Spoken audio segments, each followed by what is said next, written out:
스마트폰 과의존 예방 콘텐츠. 따뜻한 마음으로 단호하게 지도하는 겉바속촉 스마트폰 교육법.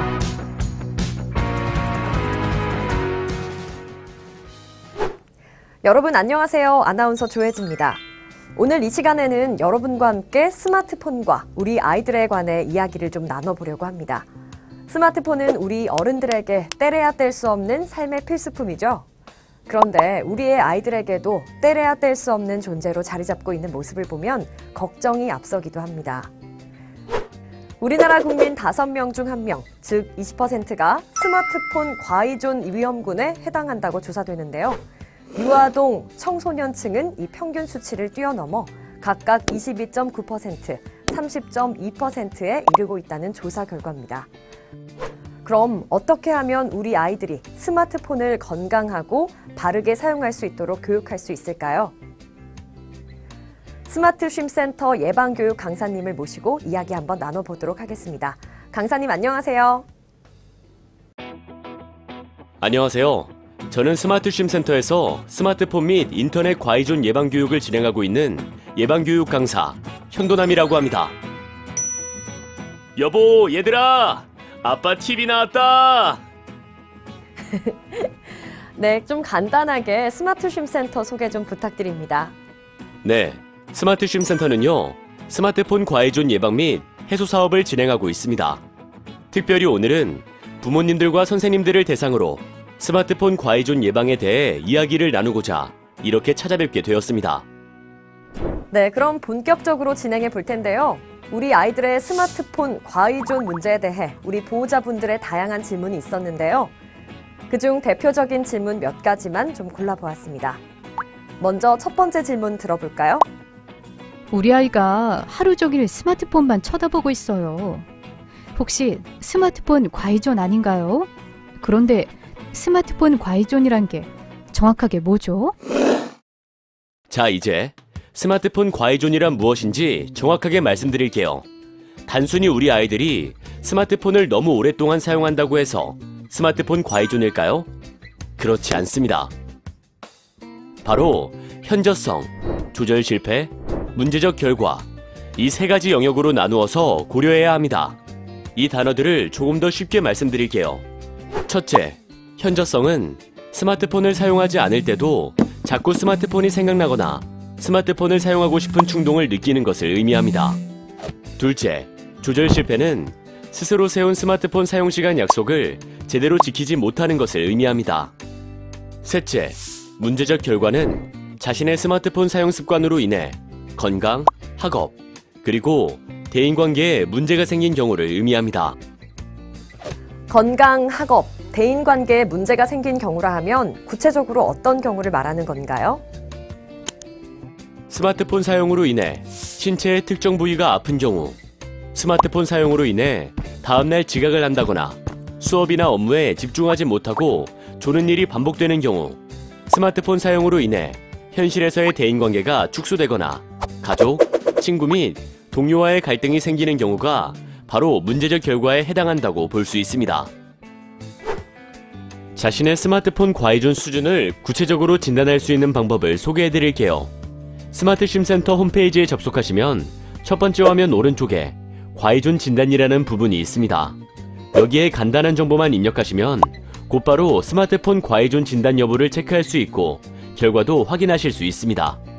참고로 스스로 체크할 수 없는 유아동의 경우 관찰자 척도를 통해 보호자가 대신 체크함으로써 그 결과를 확인할 수 있습니다.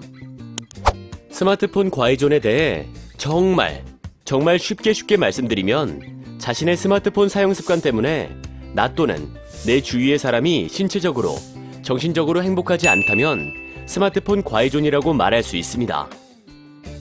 그런데 우리 아이들의 스마트폰 과의존 문제에 대해서 한 가지 인상 깊었던 조사 결과가 있었습니다. 그게 뭐냐면요. 유아동, 청소년의 스마트폰 과의존 위험은 부모가 과의존 위험군이거나 맞벌이 가정인 경우에 취약하다는 사실입니다. 즉, 우리 아이들의 스마트폰 사용 문제는 보호자의 스마트폰 사용 습관과 관련이 있을 수도 있다는 점입니다. 뭔가 의미심장한 결과로 받아들여지네요. 아이들을 살펴보기 전에 먼저 보호자인 자신을 돌아봐야 한다고 이해하면 되겠는데요. 그럼 이제 보호자분의 두 번째 질문 한번 들어볼까요? 우리 아이가 스마트폰 좀 적당히 하라는 제 말을 듣지 않아서 너무 답답해요. 어떻게 하면 우리 아이에게 스마트폰 과의존에 대해 효과적으로 교육할 수 있는 거죠? 아이들이 자라면서 해당 시기의 연령에 따라 좋아하는 장난감도 달라지듯이 올바른 스마트폰 사용 교육 방법 또한 우리 아이들의 연령에 따라 달라져야 효과가 있다고 생각합니다. 그래서 제가 지금부터 우리 자녀들의 연령에 맞는 지도 방법을 말씀드리도록 하겠습니다. 기본적으로 유아동에 대한 스마트폰 과의존 예방 교육의 핵심은 첫째, 교육이 아니라 최대한 스마트폰에 노출시키지 않는 것이 먼저입니다. 이를 위한 가장 좋은 방법이 바로 보호자가 유아동 앞에서 스마트폰을 사용하는 모습을 최대한 보여주지 않는 것이죠. 이후 시간이 흐를수록 아이들은 직간접적으로 스마트폰을 접하게 되는 기회가 늘어날 수밖에 없고 그만큼 스마트폰에 대한 호기심도 커지게 됩니다. 이때 바로 교육을 실시하는 것이죠. 유아동에게는 아이가 받아들일 수 있는 수준의 조금은 자극적인 사진이나 그림을 통해 스마트폰 과의존으로 인한 신체적인 문제점을 위주로 교육하는 것이 효과적입니다. 그런 후에 보호자와 함께 시간을 약속하고 나서 보호자와 함께 스마트폰 콘텐츠를 즐기는 것입니다. 여기에서 핵심은 보호자와 함께입니다. 시간을 조절할 수 있는 능력, 좋은 콘텐츠와 나쁜 콘텐츠를 구분할 수 있는 능력이 부족한 유아동에게는 무엇보다도 보호자의 도움이 절대적입니다. 다음은 초등학생에 대한 교육 방법입니다. 핵심 3가지는 첫째, 사용관리 앱 설치하기, 둘째, 게임에 대해 교육하기, 셋째, 사이버 폭력 교육하기입니다. 먼저 보호자와 아이들의 스마트폰에 사용관리 앱을 설치하는 것은 매우 중요합니다. 왜냐하면 24시간 내내 아이 옆에 앉아서 우리 아이가 스마트폰을 어떻게 사용하는지 지켜볼 수는 없기 때문입니다. 그리고 게임은 해도 된다 또는 게임은 절대로 하면 안 된다와 같이 양극단적으로 생각하시면 아이들에게 게임에 대해 교육할 수 있는 여지가 아예 사라지게 됩니다. 따라서 게임에 대해 지금보다 조금 더 관심을 가지셔서 이 게임의 이 부분은 괜찮은 것이고 이 부분은 좋지 않은 것이다 라고 말할 수 있는 수준에 이르셔야 아이들을 잘 교육하실 수 있습니다. 여러분은 사이버 폭력이 무엇이라 생각하시나요? 메신저 같은 데서 욕하고 그러는 거 아닌가요? 네.